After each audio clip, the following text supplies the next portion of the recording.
Welcome, Cherries fans, to this latest edition of Cherry Picking here at Up the Cherries in all departments. If you do like what we do, please hit the subscribe button. And if you are on Spotify, please do follow us as well.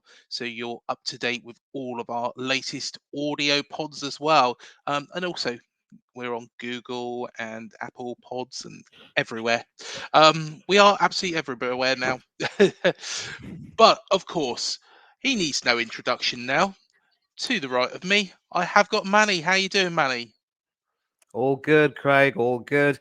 Been a long time. I mean, not too long since we did some cherry picking, but the longer the gap gets, the more it feels like a long time. It's just a fun thing to do. So glad to be back. Let's get at it. Definitely, definitely.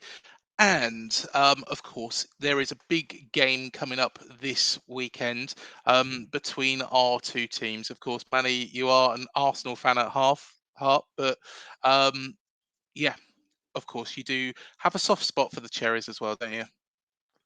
Yes, I do. I mean, I would. I mean, before being involved with UTCIAD, obviously I knew how Bournemouth would play, and obviously I've seen them in the Premiership long enough to know that they do play a good brand of football. I mean, I did see them mostly under Eddie Howe, and certainly the endeavour that the team shows is one to praise. And ever since, of course, being more involved and sort of being allowed to offer my views as more of an external interloper, as it were, I have definitely got a huge soft spot for them. And, a few other teams as well definitely are teams which are in some ways close to my heart in a way. So I do start to, think of them quite a bit. I'm more of a football guy, Craig. I mean, obviously, Arsenal is my main team of choice, but when you have a brother-in-law who's a Tottenham supporter, you've got to be polite and you've got to be well-reasoned. And speaking of which, I was on a stream with Eugene from Eugene Spurs Asia TV Yes. earlier. He sends his best wishes, and he's going through some health issues right now, not very serious, but hopefully he will be fine and back to his best as always.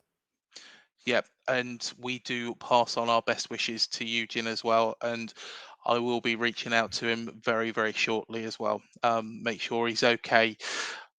Well, let's firstly, before we start talking about the game, let's talk about, of course, the Carabao Cup, but also let's talk about Wolves. And as everybody will know, and this is something that I've wanted to mention, I'm a big supporter of Gary O'Neill's.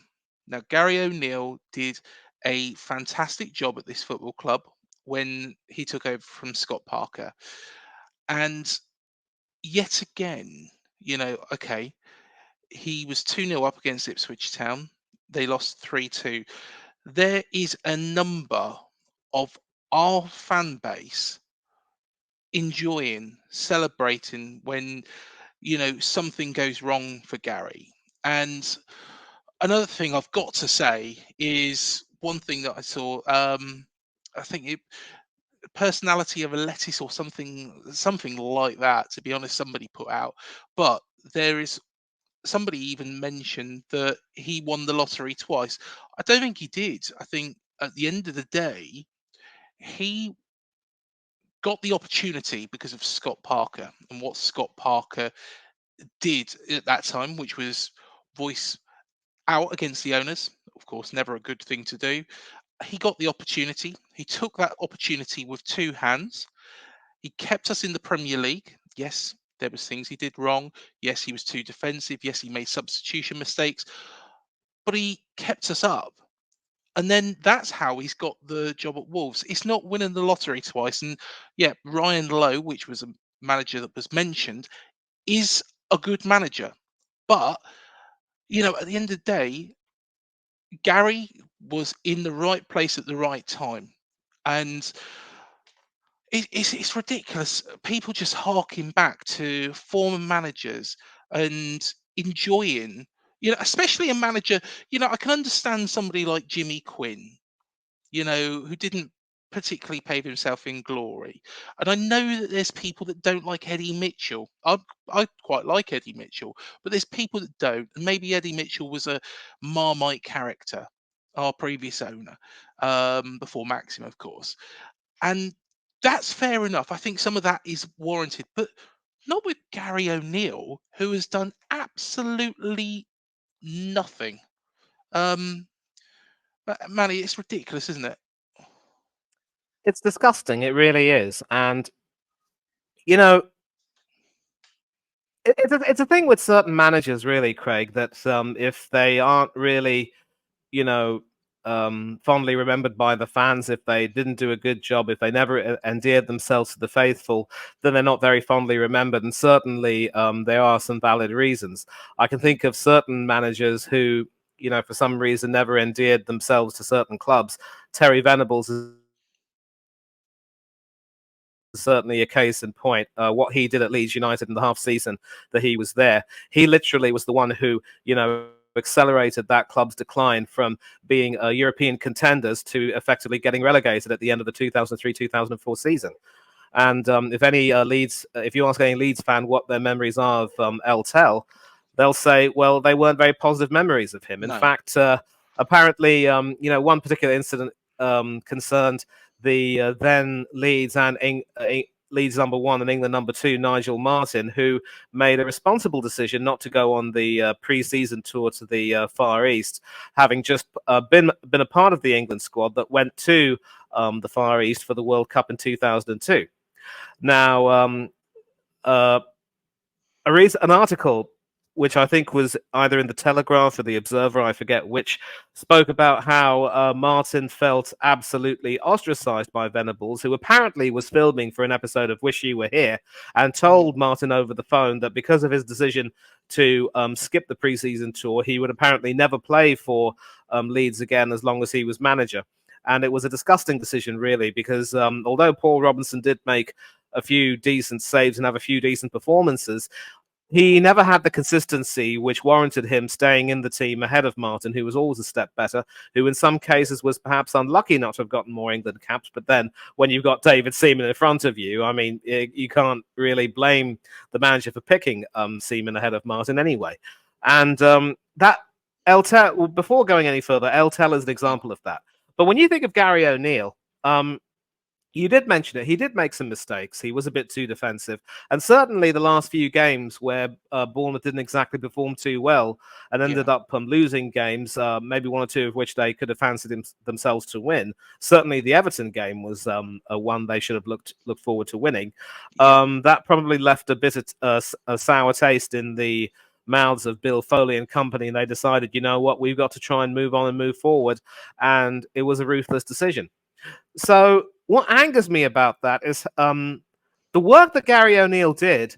The remit at that point in the season when he replaced Scott Parker was to try and steady the ship and keep the Cherries in the Premier League any which way. And it's not like you lot finished in Everton's position where you just avoided relegation by the skin of your teeth. No, you avoided relegation with games to go. And that is a pretty darn that's a pretty darn good job under the circumstances. It really is.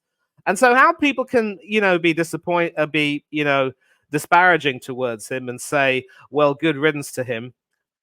There's a part of me that thinks it's a little bit like it's sour grapes in a way. It's a bit, not that I've had any experience because I haven't been in a relationship before, hard as it is to believe. It's a little bit like, when you break up with someone and you're trying to get over them. You could say it's a combination of denial and sour grapes. These types of fans will probably say, Gaz was never good enough for us, and it's great that he's failing. But I wonder if that's a way of possibly masking the fact that, with all due respect, Bournemouth haven't exactly had the best of starts under Andoni Iraola, because obviously people knew that when he came into the team, you weren't going to expect results immediately, and you've also had your fair share of injuries to deal with as well. But as I was saying backstage, what should be not forgotten is that Wolverhampton is still one place ahead of Bournemouth right now. And, Wolves has lost to Ipswich isn't really a shameful thing, because Ipswich, the tractor boys, they're actually flying high in the Championship, and they've got sights on coming back into the Premier League for the first time in several years, of course. And if one remembers, they were one of the original 20 teams when the Premiership first came into being in 1992-93. So to just disparage Gary O'Neill is utterly uncalled for. And if you are really happy with Andoni Iraola and you believe in the progress you're making and so forth, then you just got to stick with it, and you just got to, if you can't say anything nice, just shut your gob and stay in your lane. And let Gary Mhm. do his job at Wolves, and you focus on trying to give Andoni the support that he needs and the boys the support that they need. Don't go ahead, gloating over someone's misfortune, especially given that, with all due respect, at least for now, they're still doing marginally better than you. So it's utterly uncalled for, and it's a little bit like when Arsenal fans still see it fit to disparage Unai Emery. That bloke actually did some really good things for us in his first season. In the second season, unfortunately, things took a bad turn, and we didn't see any light at the end of the tunnel, so we had to get rid of him. But the amount of support that Arteta has been given in what will now be his fourth full season, especially leading up to now, and the money that he's spent, it's we have a right to expect more.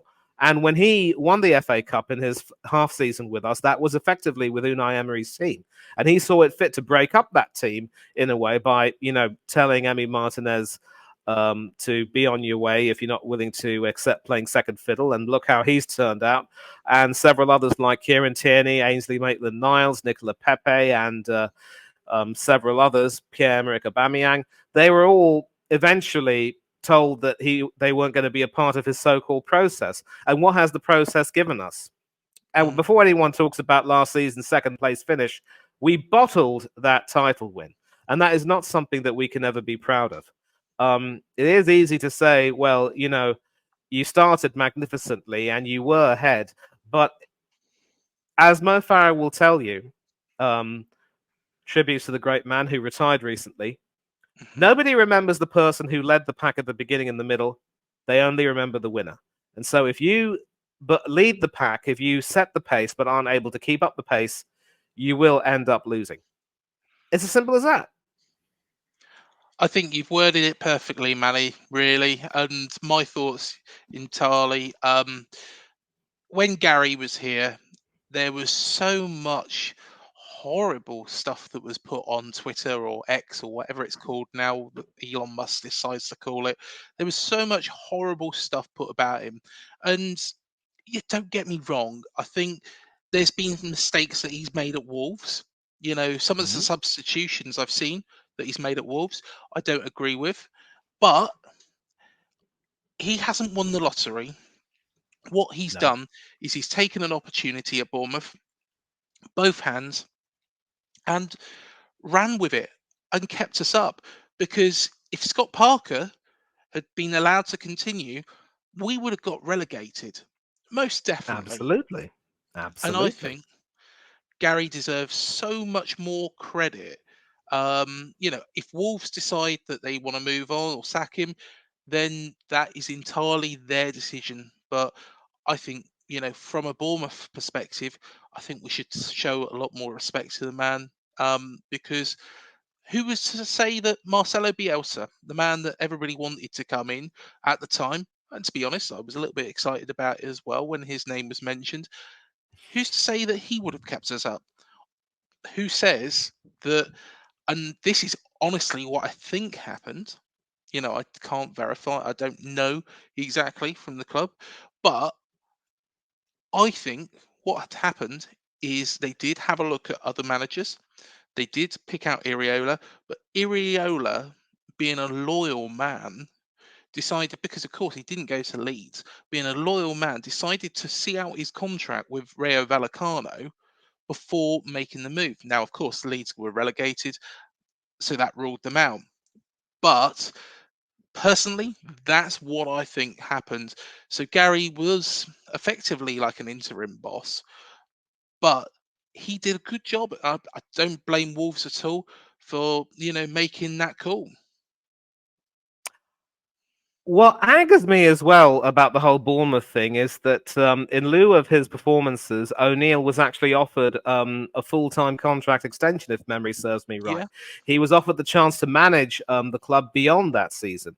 So they never should have offered him that carrot, or in this case, cherry, yeah, and ask him to take it if they ended up if they were to end up taking it away from him a little bit later. I always say, Craig, in the words of the great English economist John Maynard Keynes, that when facts change, people are entitled to change their minds. But you know, the club owed it to him to be a lot more straight with him and say, you know what, we would like you to see out this season. We're really delighted with the work that you've done in stabilizing the club, but we are going to be straight with you and say that we will subject your this season to a review, and if we think that we can improve beyond that or sort of go a little bit better, then we may ask you to leave, but you will leave with our thanks and our best wishes. Instead, they offer him a contract, he signs it, then at the end of the season they decide, you know what, we're dismissing you. I only hope they gave him a more than decent severance package. And with a championship connection, it's a little bit like what's happening with Huddersfield Town at the moment. Shout out to Huddersfield Town Fan TV and Ryan Mather, who was on this channel not too long ago for one of your call-in shows, I think. yes, he And was. yeah, and um, what happened with Neil Warnock and Ronnie Jepson, Mm, for instance, when they were supposed to retire or quit coaching at the end of that season where they pulled off that magnificent escape, they were somehow convinced to stay and then told that their services were no longer were needed because they were able to find a replacement. Sadly, that replacement turned out to be someone from within in the form of Darren Moore. Go yeah. figure. But you know, that's another example of how the board can some boards can sometimes be a bit duplicitous with certain managers. They should have respected Warnock's decision along with Ronnie's to call it quits and then start the process of looking for a new manager if they had some seriousness about it. To ask them to effectively take the job on an interim basis for only a few games and then say, you know what, we don't need you anymore. That's almost as bad, I would say, as O'Neill being told that he had to leave Bournemouth because, after what they did to reduce them to, an absolutely a throwaway caretaker position, both Neil Mm, and Ronnie, was just awful. So, it was funny how Roy Keane in one of his interviews spoke about how players had become expensive pieces of meat. Maybe in some ways, managers have also become expendable pieces of meat, as it were, because there doesn't seem to be any sense of, fairness or honesty or loyalty hmm going about these days. And especially if certain managers have earned the right to expect a little, transparency, at least, if not loyalty. Yeah. It's horrible. So, in a nutshell, let me say that Gary O'Neill deserves a lot more respect. He doesn't deserve any of the abuse that he's been getting.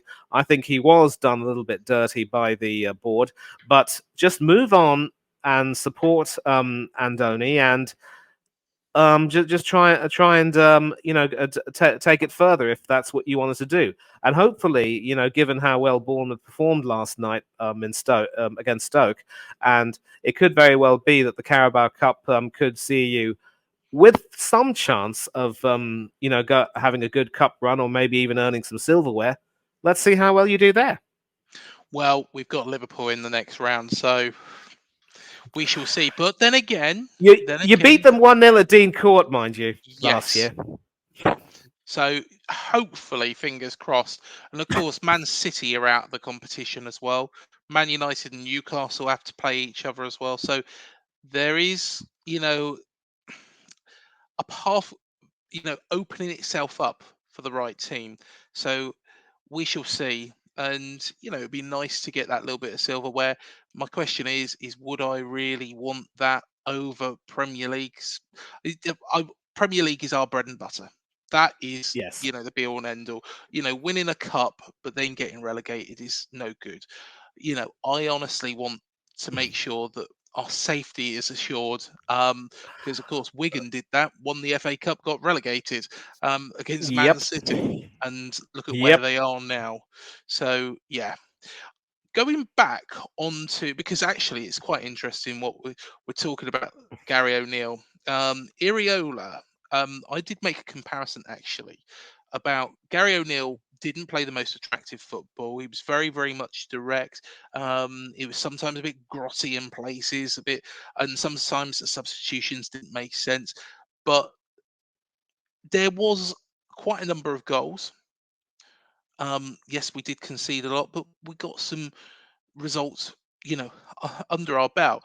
Now, one thing that concerns me about Iraola is the style of football is a lot better.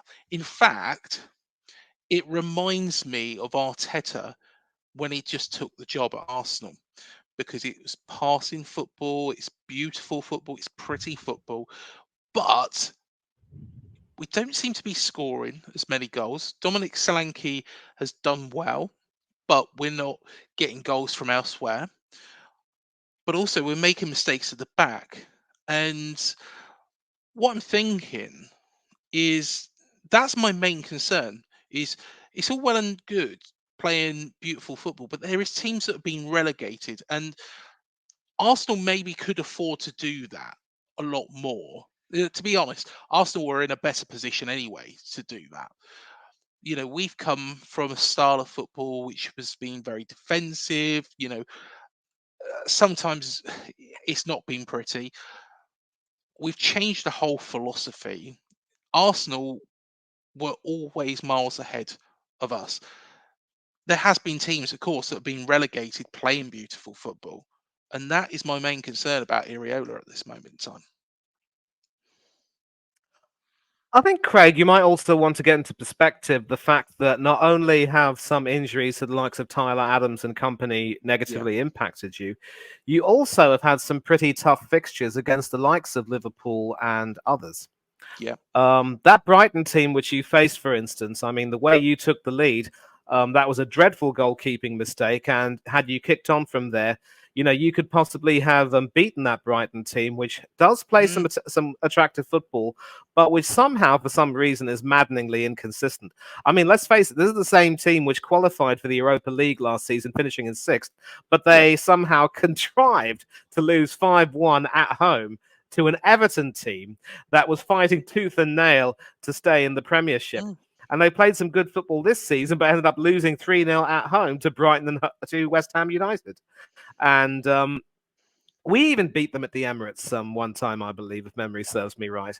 So, you know, there are a lot of factors over here. And let's also not forget that there is the small matter of the three teams that have been promoted from the Championship: Burnley, Luton Town, and Sheffield United, who so far have not been able to completely fire on any cylinders, much less all of them. Burnley have so far been, picked apart by so many teams, and it's a bit surprising given that defence yeah, was one of their main sources of winning the championship at a canter under Vincent Company. Um, I mean, I don't want to be harsh on Jimmy Trafford, for instance, who was England's under-19 hero in the European Championships.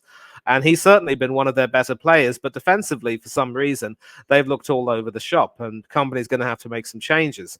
Luton Town have had to huff and puff before getting a few points themselves. Their game against West Ham, which I think they lost 3-4, showed that they were capable of scrapping hard, but probably without that level of quality in the team, they're going to struggle. And of mm, course, Sheffield United, well, I'm not going to completely put the boot in, but this is the team that was on the receiving end of an 8-0 yeah, shellacking at the hands of the Magpies. So I'm not going to be overconfident and say you don't have to worry about relegation, because those three teams, unless they completely get their act together, at least by December, they're not going to, really be strong enough to avoid relegation. But you haven't played any of those teams yet. And I'd like to no, think that with the squad composition you have, you should be more than capable of picking up results against them and sort of letting that football of yours do the talking. And just taking a look at the formation that you applied against Stoke, for instance, I know it's not the normal Premier League it wasn't the Premier League, but you do have the same 4-2-3-1 formation, which Yeah. we, believe it or not, used to our benefit last season when we went on that amazing run at the beginning of the season. Because we had Gabriel Jesus, who was able to play as a lone striker, he could score a few goals, others could score some goals, and everything was rosy in the garden. But then when he got injured, we had to move to a 4-3-3.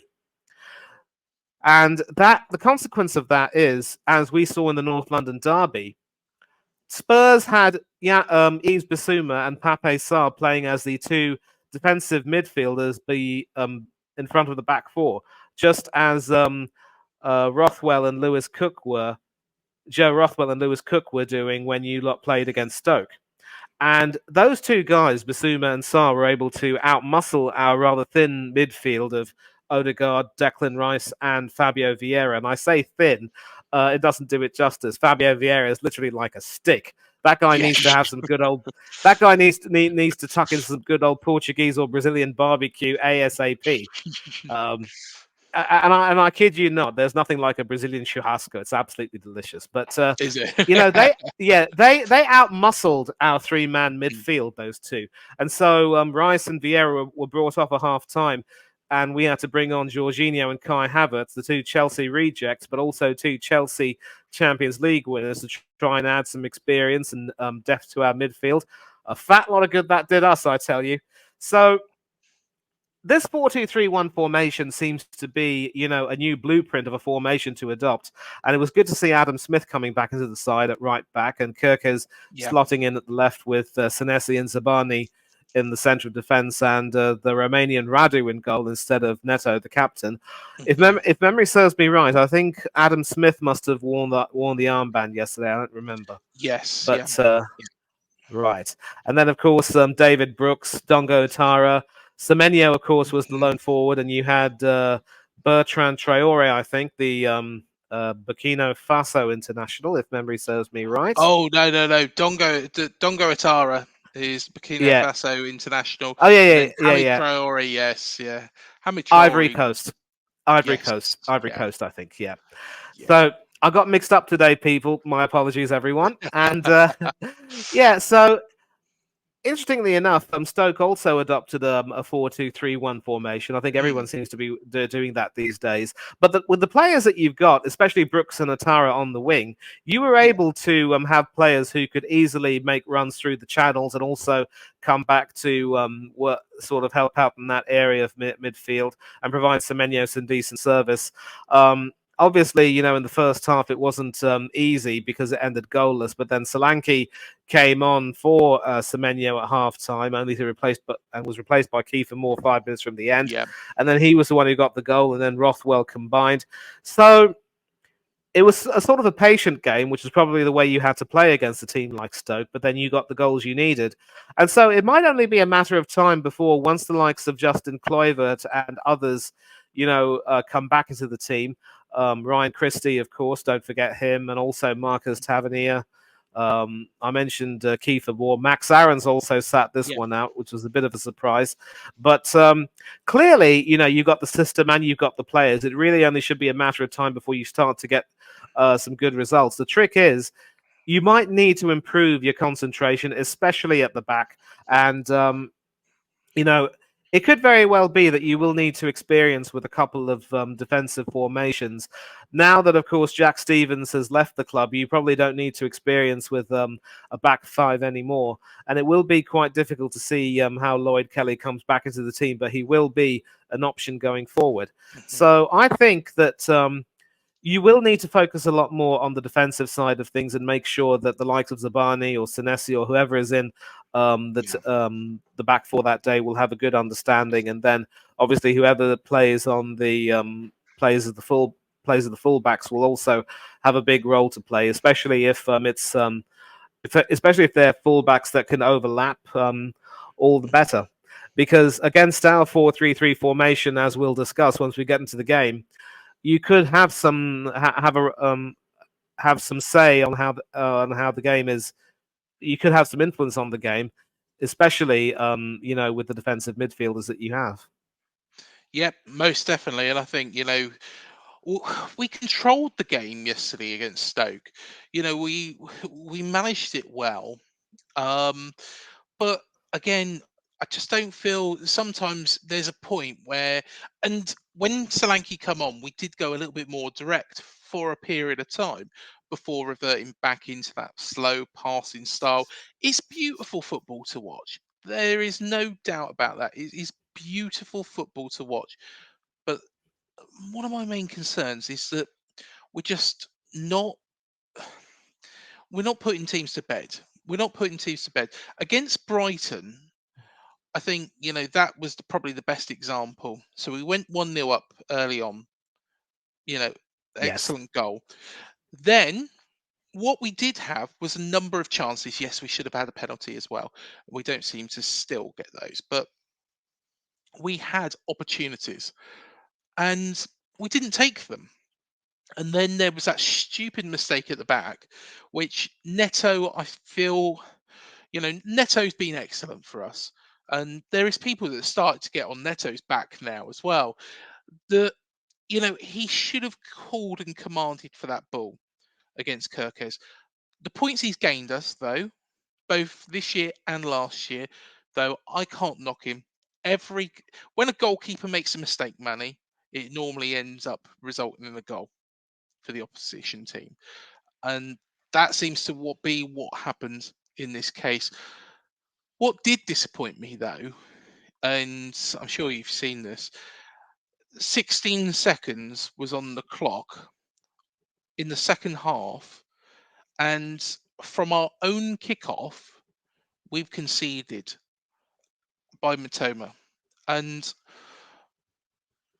I'm sorry to say it, but I just that's disappointing. That's disappointing. Um, So I think there's a lot of stuff to do, but I'm hoping Iraola gets it right. I'm not knocking Iraola. I think the style of football is excellent. It's one or two things. Either, his style hasn't really been adopted by the team as yet, and the team are going to get there, or that he was carried, and I don't think this is the case. He was carried by a Vallecano team, who were excellent, a group and a combination of players that come together the right time, and it effectively carried him, because there has been those situations in the past, but I'm sure it's the former. But do tell us your memories of the Arteta pass, pass, pass, pass, pass, pass, pass, do nothing with it. And how long do do we give Iriola if things don't improve? Because we've got 3 big games coming up after Arsenal, and I want to see, and I'm hoping we see in this game, because I really do like Iriola, but I want to see in this game that things are being put right. We might not necessarily win the game, and that's fair enough. But if things are being put right from what I saw at Brighton, that's the main thing for me, because we've got Everton, Wolves, and then Burnley. And personally, we should be picking up 6 points at the very, very, very minimum from those 3 games. If not, we should be winning all 3 of them, because, I know we've said about Gary O'Neill, but none of those teams are in any good form. Couldn't agree more. And having said that, though, you might want to be very wary of Everton, who have now just won 2 on the bounce. They Yeah, shocked Brentford at the G-Tech Community Stadium to the tune of 3-1, with Dominic Calvert-Lewin coming back and scoring. And of course, Villa fans will not want to remember last night's game at all. It was a dreadful game for them, with players playing in some really wonky positions, some terrible individual mistakes, and they never really looked like getting back into it. And that game for them, obviously, underlined the chasm that exists between their first team and their fringe players too. And yeah, Wolves also, I think O'Neill will be determined to try to put one over on the Cherries. yeah, And Burnley, of course, Burnley have shown some promise, especially during the away draw against Nottingham Forest.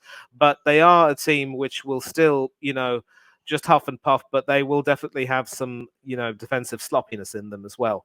So I would say that, given the circumstances, Andoni might be given until December or January to try to, see things through, or maybe February or March. Because let's assume that he goes to January and the team is in a decent position. At least he Yeah. might be given some backing to dip his fingers into the transfer market and try and get some players who could, strengthen the squad. Maybe another decent striker, someone with experience who could back up Solanke, or some other defenders. Maybe. The squad might be chock full of defenders at this point. The only problem is a number of them might be injured at the moment, and I would also think that he might want to give the injured players time to come back into the team and try and, blood them Yeah. in. Because you take a look at someone like Tyler Adams, for instance, that bloke is quality, mate. He And is. seeing Yeah. him perform for the US in the World Cup against England, you know what he will lend to a team. And he was, of course, one of Leeds' better players, despite their relegation last season. Hmm. I think he will probably Andoni will probably be given until maybe January at the earliest, or even February or March, and that will, of course, depend on how the club is at that particular time. Now, I do agree, of course, that you wouldn't want to be in a position where you have an excellent cup run, potentially win it, but then avoid. I mean, can't avoid getting relegated, because, of course, the Premier League, as you've said, is your main mode of survival, and Yeah. any cups are just, at this particular point, a blow softener, as they were, or a punch Yeah. softener, for want of a nicer word. But I would say that with the prospect of a cup run, don't really look a gift horse in its mouth. But in addition, given that 8 changes were made from the team that lost to Brighton for the match against Stoke, I think Andoni might be best advised to try to take a look at some of those changes and see why can't he adopt some of them and bring those changes into the team for the match against Arsenal. Because let's bear in mind that in the 2021-22 season, we Hmm. began it with a record for after our first 3 games of played 3, lost 3, scored none, conceded 9. Yeah. And a certain goalkeeper was given his chance to play for Arsenal in the League Cup, and didn't really disappoint. And lo and behold, in the next league game, that person ended up replacing Bernd Leno, and ended up playing until the end of the season, as we had a chance to qualify for the Champions League, only to just falter at the end. But you can see that when you make that change, sometimes it can really improve the team. The name of that player, a certain Aaron Christopher Ramsdale, former Yes. Cherry. Yeah. Now, ironically, of course, he has been supplanted by the ex-Brentford Hmm. goalkeeper, David Raya, who is still on loan, but we could end up buying him, Yeah. just proving that it's a cycle more than anything else. But Andoni will be given some time, at least until January. But he might need to be a lot more proactive in terms of making some changes. And if he sees that there are some players who are able to maintain a good balance in that team, some of them could very well be brought in. Now, if I were to choose between Solanke and Semenyo to start against the Gunners, I'd pick Solanke any day of the week and twice on a Sunday. But there's no Yeah. reason why the players who came in against Stoke and did well cannot force themselves into contention for a starting spot this weekend. And I think Brooks is a big one for me. So of course, David Brooks had, Hodgkin's lymphoma. He overcome that. I never imagined, and I didn't think he was going to get back to this level, but it shows, and it's full credit to him how he has. But he's now ready, most definitely, in my mind, to play 90 minutes or start again to get ourselves ahead. And, you know, I think it was 8 minutes against Brighton. Is He can't affect a game when we're 3-1 down. And it's things like that that, concern me at this moment in time. But I think Iraola, I've got full faith in him. I really do like him. He is honest in his press conferences, and that's a great thing. That's a great attribute.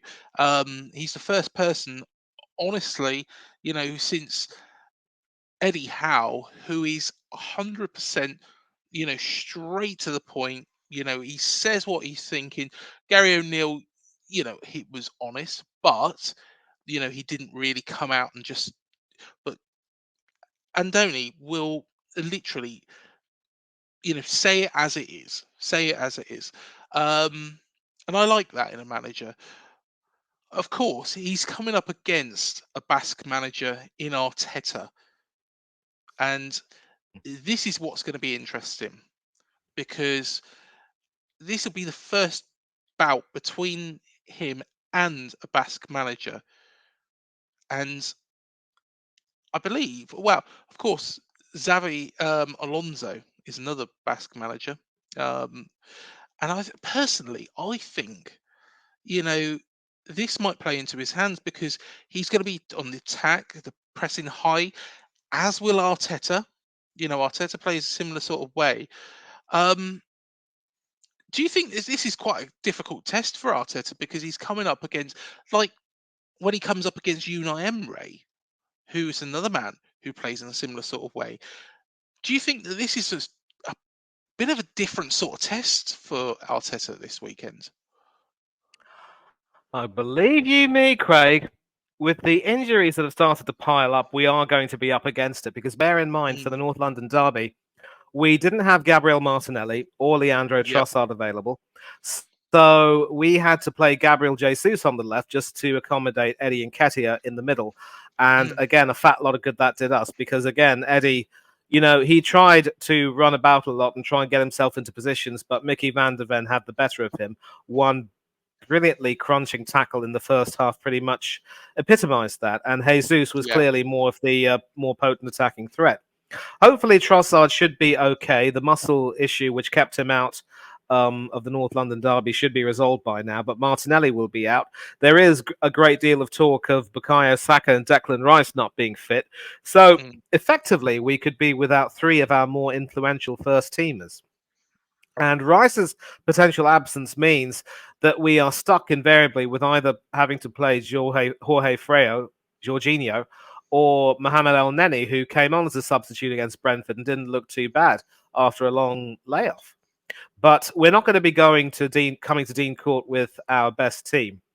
And it certainly won't make Aaron happy that he'll be on the bench and not get a chance to play in front of the Dean Court faithful who still remember him very fondly from that season several years ago. I mean, it probably was about 3 years ago. I think that was the season when, ironically, Arsenal won the FA Cup. yeah. But, we're not exactly going to come to Dean Court with our strongest team. And there is some division among the fan base of whether or not we should run the risk of playing our best players and getting them injured for the game against Manchester City. And, of course, the Champions League match against Lens before that, or just rest them against Bournemouth and then, keep them fresh for the bigger tests or the bigger fish that need to be fried. The problem is the confidence that you lot have gained from last night's performance, and obviously the fact that you Mm, are now into the round of 16 alongside Arsenal. That can't really be, overlooked. And as I yeah. said, Craig, I think Iraola will be smart enough to try to bring some of those players who excelled last night into the lineup for the game against Arsenal. He might probably still at least marginally prefer to keep Neto in goal. Although Radu certainly, from what I hear, didn't really, disgrace himself at all No, I thought he was last good. night. Yeah, so I mean, Radu really was signed only to be Neto's backup, but I think Neto, of course, will need to be quite careful. He will need to be on top of his game Mhm. and not, lose his concentration, really. I do wonder if the captaincy might be taking a bit of a toll on him, but if that's the case, then you might be in trouble because who could possibly end up becoming captain again at such short This is notice? But this is the thing. yeah, yeah.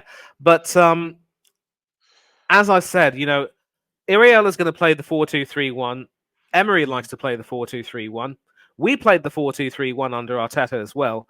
But then, of course, we had to switch it around to accommodate a certain Mr. Nketiah. mm, Hopefully, if Arteta gets some sense and decides, you know what, Eddie doesn't even feature in our plans, we're going to start with Gabby Jesus up front, bring Trossard back in, and maybe start with Reece Nelson and then bring on Emil Smith Rowe later on instead of just Kai Havertz or what have you.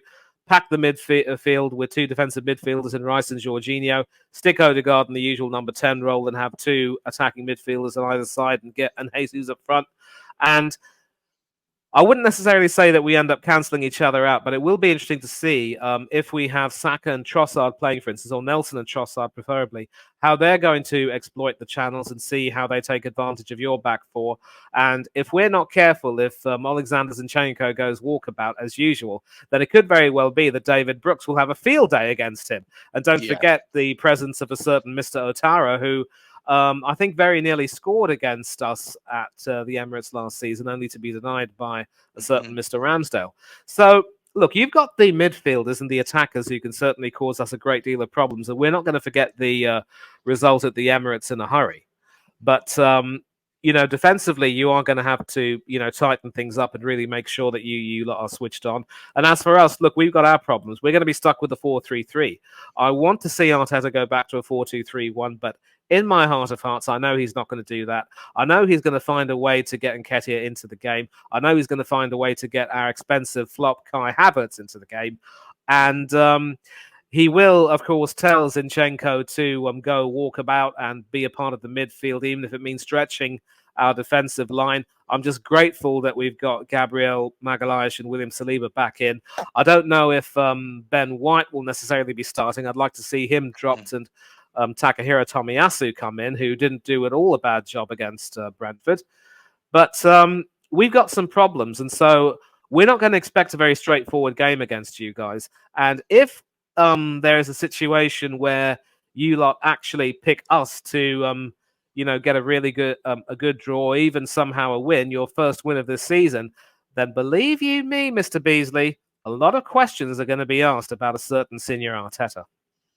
Well, that is the big thing because, of course, I personally at the start of last season said Arsenal were going to win the league, and I remember. it kind of went wrong. And to be honest, I think Arsenal were the most likely to press Man City this year. Of course, Man City seem to be dominant at the moment. They seem to be very, very dominant. But the difference is I know Jerry and Timber, it's been unlucky with regards to him. But Kai Havertz hasn't really done anything in an Arsenal shirt. And with Declan Rice, but there's a lot of money that's been spent there. A lot of money that's been spent there. And I think Arsenal fans expect now, or if I was an Arsenal fan, I'd expect to be the team that are pushing Man City the entire way. And what happens if Arteta can't do that? If Arteta can't do that, then interestingly enough, there was actually a news item which came out last season where he said that he was actually considering quitting the club only to have a change of heart. And several of us who, I mean, probably not me necessarily, but certainly a lot of our fellow Arsenal fans were asking the question, why would he make such a statement like that? Was he really doing that to just arouse sympathy, or did he really believe that maybe the job was a little bit too big for him? And was it Kroenke and Edu who convinced him to stay? Now, when you have those sort of doubts after the season that Arsenal have had, despite the fact, of course, that we were expected to win the league and we were in a great position only to completely, muck it up near the end. Yeah. I mean, obviously he is going to have those doubts about himself, but you think a person like him would have the stubbornness and bloody mindedness or what have you to say, you know what, I am the right person for the job and I'm not going to leave. I love it over here and the fans love me. The squad loves me. I do a great deal for this team. I'm not going to walk away. And I still believe that I am the man for the job. So why he would say something like that, I don't know. But he can't be,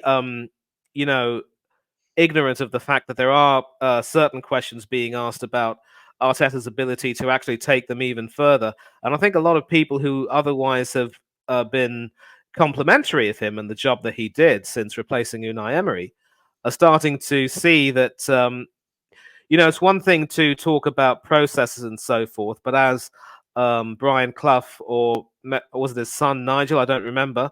It was one of them who said, the only way a process can work. No, it might have been Martin O'Neill. Hmm. My bad. It might have been Martin O'Neill who said the only way that processes actually work is if teams start winning games. And that is the best way to judge whether the process is working. Yes, we've won games, but we haven't exactly, won the big prizes as of yet. And that is the problem that we're facing right now with Arsenal and Arteta. So he can't not know that he is under pressure, Arteta. Hmm. He can't not know that the expectations have only increased in lieu of last season. And so I would say that the responsibility for him has only grown. And yet, regrettably, we haven't shown the seriousness required in terms of our transfer market purchases of really trying to push forward with the with getting the purchases that we need. And when I take a look at how, like you lot, for example, have managed to get Max Aarons and Justin Kluivert and Tyler Adams into the team, these are players, I would say, Craig, who would improve Arsenal leaps and bounds. Even if perhaps maybe in Kluivert's case, his he is a little bit slightly long in the tooth compared to a lot of other world-class footballers. So his best days may be behind him, but I still think he'll be a brilliant player for you lot.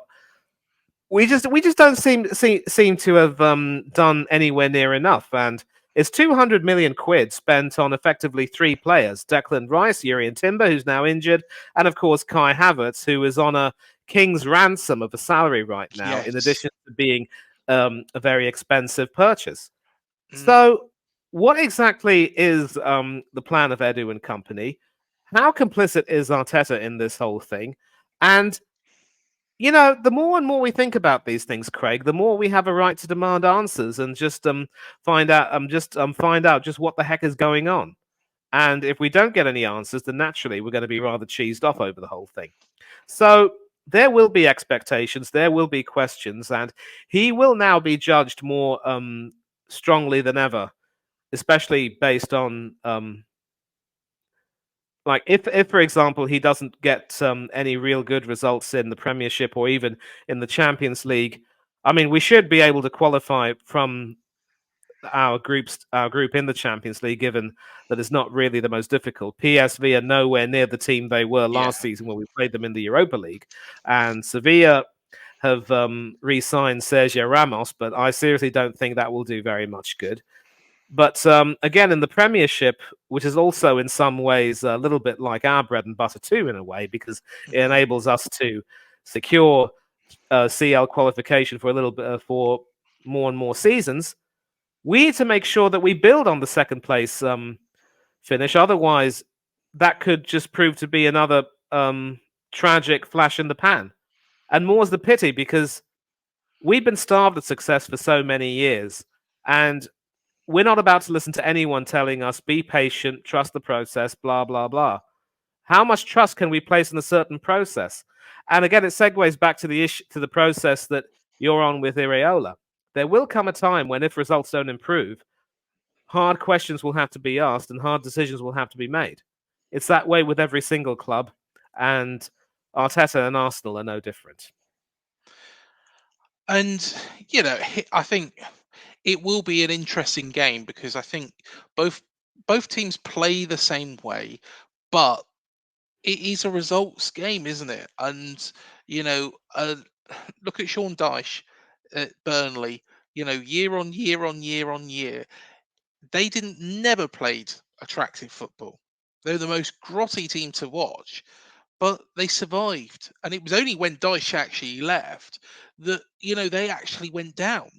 And Yep. Vincent Company has brought them back up, changed their whole philosophy. I've got to say he did a very, very good job in the championship, but they just doesn't don't seem to have hit the ground running. Um, moving away from this game, the Premier League at the moment, there's quite a few interesting stories. Of course, we've got the story with Chelsea and Chelsea, completely fallen apart, but also whatever's going on at Manchester United as well with Eric Ten Hag. He's under increasing pressure. Um, and with the likes of Brighton, and cementing their place, and dare I say it, Spurs are looking very good this year. I think that the likes of Man United, and dare I say it, for all they've spent, Chelsea as well, it feels a long, long way away. Even if I wasn't impressed by Chelsea considering how much they've spent. I don't think they've spent wisely at all. Yeah, you know, we're not really necessarily in a position to gloat over Chelsea because their decline Mm, actually started from the moment they sacked Tommy Tuchel. yeah. And even if, no matter how much you might try to justify that with the issues of performance or form or what have you, Mm, the instability which it caused and certainly how things transpired under Potter didn't help one bit. And then, of course, Potter was given his P45, Lampard was brought back, and we all know what happened. And, yeah. Poch, we can definitely say that Poch inherited a huge mess when he joined Chelsea, and it was definitely a mess more of the makings of the board than anything else. So it's one thing to say that we haven't been impressed by them, but here's the thing about Chelsea. In the Yeah. past few games they've played, they've actually shown some signs that they are able to, you know, start playing decent football again. And a certain Mikhailo Mudrak, who was the target of relentless criticism last season as a guy Mm, who simply couldn't, shoot for toffee, um, he's now been seen to be playing a lot better these days, especially when it comes to how he's able to run effectively and also pass a lot more. And if he has some more confidence in him, he can start shooting again. And I wouldn't want to necessarily be one of the teams that is in its way in his way in a way, because if he starts playing really well, and we know that he can do the business for Ukraine very often. um there's a lot to look forward to with regard to him. But with Chelsea, again, it's a question of, it's not just a question of a lack of confidence at times. They also in some ways look very, very unprofessional. And Poch has a lot to do in terms of trying to completely revamp the entire culture, try and change the entire philosophy if he can, and try and work well with some of the younger players. Also, it must be said that their own transfer policy has been a little bit disjointed. hmm They've spent quite a lot getting Moises Caicedo in, a lot, among other players, and he's had to take some time to settle in.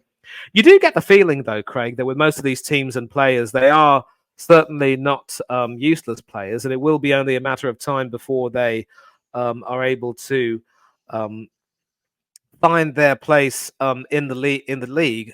Never mind the team, and the results could end up coming in. But again, they're also starting to make a few mistakes, and bear in mind they're also effectively a team that's having to start from scratch, much like Poch's former team, Tottenham Hotspur, under Ange Postecoglou.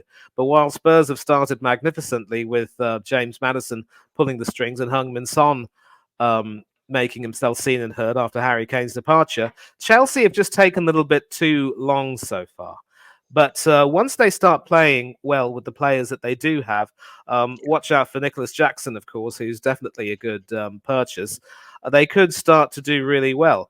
But they also have a lot of problems. The leadership chasm is always going to be a bit difficult. Reece James should never have been given the captaincy, and Ben Chilwell the vice captaincy, given their youth and injury issues. I still believe that Thiago Silva is more than capable of playing well and leading well, but it could very well be that his time at Chelsea is coming to an end, and the club are going to have to, move on from him, and the club are certainly going to have to move on from a lot of players in that team whose best days are almost certainly Yeah. behind them. But Chelsea will take their time, and they will somehow find a way to come back. And once they start playing some of the more nondescript teams, as it were, they could start to, get their act together.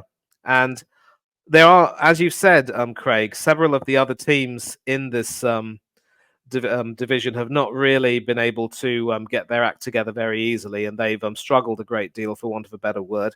Yeah. But it really will be just a matter of time before they start clicking for the better.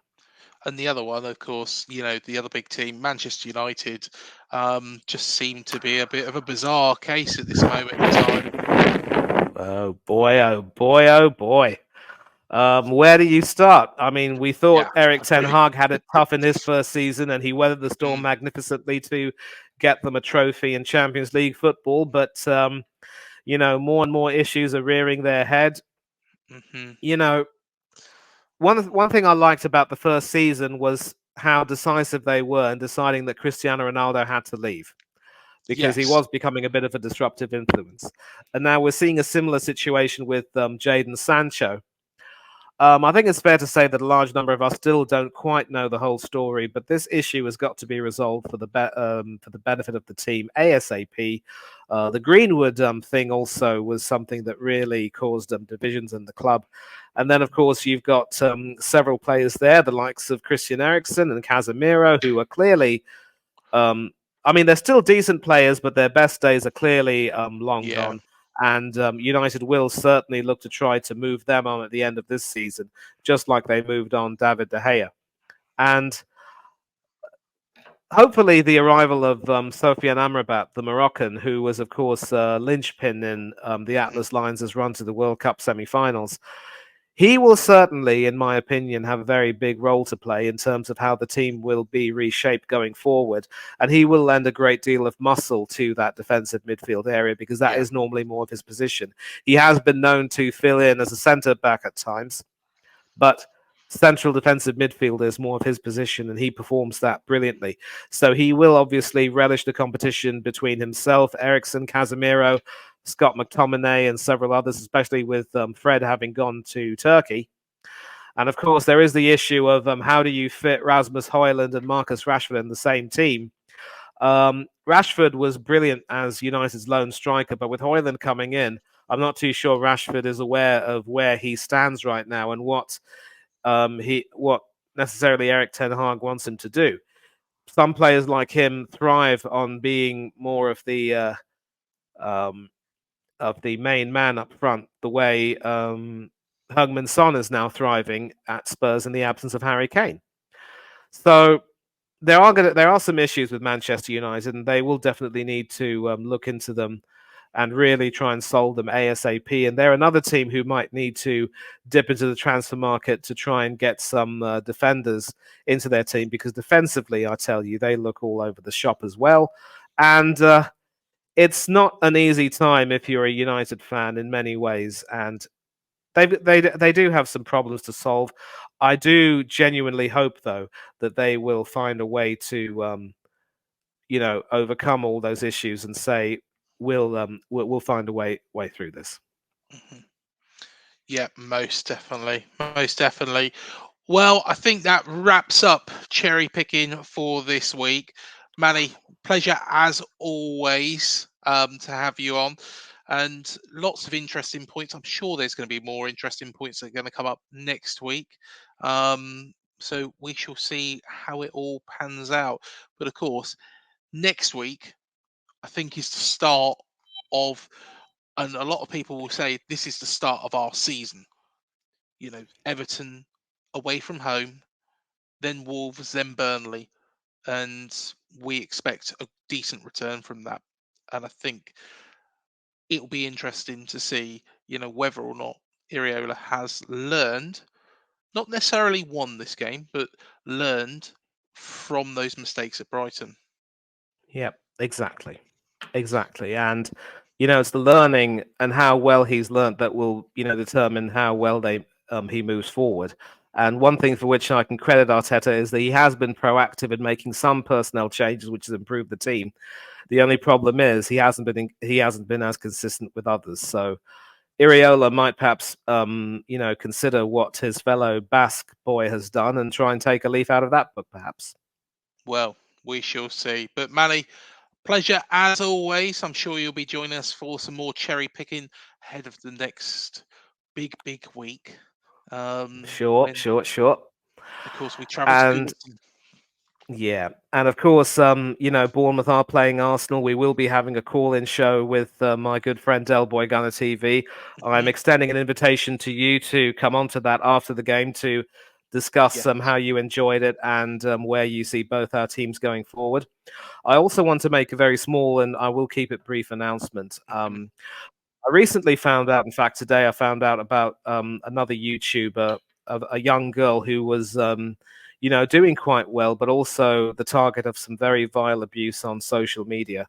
Mhm. And sadly, tragically, I found out later that this YouTuber, who I never had the pleasure of meeting, by the way, took her own life. And I'm really sorry to have to end this thing on a sad note. But September is, of course, Suicide Prevention Month, and we are coming to the end of September. But this is a reminder. Whenever we do this stuff online for YouTube and try and put ourselves out there on social media, we are all going to be subject to a great deal of abuse at times. And some of us have enough thick skin to say, sticks and stones can break our bones, but names will never hurt us. But then there is some abuse that can cut very deep indeed. And some people will need all the support that they can get. And so this is a final appeal and a request to people. If you want to criticize Craig or myself or anyone for, some of the points that we make online or some of the things we say, make it constructive. You do not need in any way to get personal with us or say, you know nothing about this. You have no business supporting your club. We'd be better. This world would be better off without you, because there are some people who just cannot take it. And I always say, whenever I come on to a call-in show or another stream, that we have to learn to treat each other better. If we can't learn to agree to disagree without being disagreeable, there's no point in having any sort of a discussion. So this Suicide Prevention Month, as it comes to a close, it's another reminder. Let's be respectful of one another. Let's refrain from making any stupid and disgusting statements. If you are unwilling to say anything nice, just shut your mouth and stay in your lane and live and let live. And to those people who feel threatened by vile abuse on social media, let me tell all of you, you're not alone. You do have a support network. Make sure you get to your support network, and you can always reach out to people like Craig and myself for any kind of, protection or any kind of, I mean, maybe not protection per se, but any kind of moral support or what have you, because it's not so much a competition. We're part of a community, and we have to learn to treat each other the way we would expect ourselves to be treated by others. So let's all be nice to one another, and let's all take the initiative to nip this disgusting abuse on social media in the bud, call people out if people are being abusive, and say, you know what, that's not okay. You need to either take back what you said and move on your way, or at least have the decency to offer an apology, because we cannot afford to lose anyone to social media abuse. We need each other, and without one another, our lives would be incomplete, and this world may not go around. Let's treat each other better. Let's learn to respect one another. Completely agree, and the thoughts that go out to the family of the young girl who decided to make that awful decision, and tragic decision. And I do not understand these people who do go out onto social media to make other people's lives a misery. And you know I think, actually, I will say a bit about what I've received. You know, there's been times when I've had to block a number of AFC Bournemouth fans, and they're the vocal minority, as I call them now, because there's a silent majority that come up to me in the street, shake my hand, and thank me for what I'm doing, say that they watch or listen onto the podcast on one of Spotify or Google.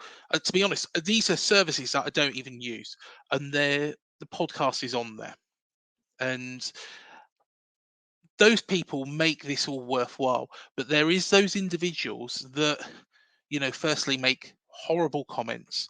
you know I had a threat the other day of somebody coming to my home with the hashtag hammer time, which is just disgusting. I saw Um, that, by the way. yeah, and the police have got all that as well. But there is also been people who have made some false accusations of me, and one of these accusations has come after a comment was made by somebody within the Cherries Trust. Now, it was a bad taste comment, but And one thing I can prove is I would never call somebody's employer to try and get them dismissed from their company for something online. And yet people try to make a boycott of this channel. People try to make mentioned me in comments. Again, it's stuff that the police have got. And it put me in a bad place on a Monday, to be honest, Manny. It did put me in a bad place because I thought, I'm being accused here of something I haven't done. I've got the proof, and I've shown the proof to the relevant people. One person asked to have the proof. Well, no, I'm sorry, you're not having people's telephone numbers, mobile numbers, you know, and but I did show some proof, some gym times with regards to some calls which had been made to somebody who has trolled me for about 2 years. It's not nice. It's not clever. I wouldn't go to my extent and do that because people have got minds. And one thing I would say to those people is, how would you feel if your son or your daughter or your wife or your husband or one member of your family was subject to that and did something like that poor girl's family are now having to go through because of what somebody said online? And more has to be done from social media platforms, like Twitter or X. More needs to be done, and I would have hoped Elon Musk would have been doing a lot more, but unfortunately, he's shown that he hasn't, because he's let Andrew Tate back on the platform. So He let Donald Trump back on the platform too, mate. And I'm yeah, going to tell you right now, Musk will be the demise of that platform, if that's any consolation. But mm, you know, there are some people who are standing up and saying we're not going to indulge in any of that nonsense, and we're not going to allow him to mhm, cower to sort of make us cower. But you know, these aren't good times for no, social media companies, and it should now be on us to make sure that we check ourselves before we wreck anyone else. completely agree. Everybody's welcome to an opinion. Everybody's welcome to turn around and say, I don't agree with this. I don't agree with that. You know, I wasn't a fan of Gary O'Neill. I was a fan of Gary O'Neill. But then when it starts getting personal and boycott this person and block this person, because there's been people within the fan base who I actually thought were decent people who have followed what some of these people have said based on something which is a complete and utter lie. Yep. And I think that's really where I need to end on that. But let's end on a good note. We've got a game Yes. coming up on Saturday. We're not going to let them win. We've got a game coming up on Saturday. Looking forward to it. Manny, you'll be watching. You'll be on cherry picking next week. I'm sure we probably have a chat about the game afterwards as well, won't we? At some point. Oh, we will definitely, definitely. And just a reminder, we should be having a call-in show with my good friend Del Boy Gunner TV. You Yep. are more than welcome to come on and just air your thoughts. We welcome you, obviously, as a rival fan, and I know that if you do beat us, you're not going to rub it in our faces. No. I'm a pretty good judge of character, you see, that way, mate. Yeah. I'm all right, and I'm all right.